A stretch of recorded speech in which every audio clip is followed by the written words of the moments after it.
L'Esprit de l'Éternel reposera sur lui, esprit de sagesse et d'intelligence, esprit de conseil et de force, esprit de connaissance et de crainte de l'Éternel. Il respirera la crainte de l'Éternel. Il ne jugera pas sur l'apparence.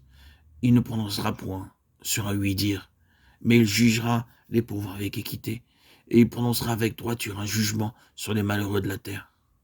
Il frappera la terre de sa parole comme d'une verge, et du souffle de ses lèvres il fera mourir le méchant. La justice sera la ceinture de ses flancs, et la fidélité la ceinture de ses reins. Ésaïe 11, 2, 5. C'est la quatrième œuvre du Saint-Esprit dans la vie du Seigneur Jésus-Christ, la parfaite sagesse. Il prononçait chaque parole avec puissance et autorité. Voyez Matthieu 7, 29. Car il enseignait comme ayant autorité et non pas comme leurs scribes. Voyez Jean 7, 46. Les huissiers répondirent, jamais homme n'a parlé comme cet homme.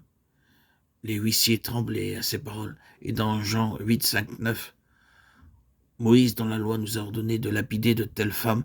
Toi donc, que dis-tu? Il disait cela pour l'éprouver, afin de pouvoir l'accuser. Mais Jésus s'étant baissé, écrivait avec le doigt sur la terre.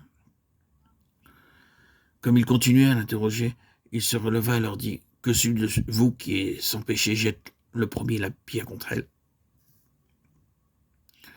Et s'étant de nouveau baissé, il écrivait sur la terre. Quand ils entendirent cela, accusés par leur conscience, ils se retirèrent un à un, depuis les plus âgés jusqu'au dernier. Et Jésus resta seul avec la femme qui était là, au milieu. Ces hommes étaient persuadés s'être joués de lui. Imaginez-les avec leur barbe et leurs longues robes. Ils disaient maintenant, maître, cette femme a été surprise en flagrant délit de péché. Selon notre loi, une telle personne doit être lapidée. Qu'en dis-tu? Il savait parfaitement qu'il avait dit « Je suis venu pour sauver les pécheurs ». Il voulait qu'il le répète afin de pouvoir dire au peuple qu'il était contre leur loi et ils seraient confondus. Ils gardèrent le silence et pensaient maintenant, nous l'avons confondu, maintenant, nous l'avons confondu. Ils étaient si sûrs d'eux. Mais l'histoire nous dit, depuis les plus âgés jusqu'aux plus jeunes, tous s'en allèrent.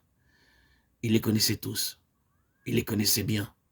Il savait qui était l'aîné, qui était le cadet, parce qu'il connaissait chacun.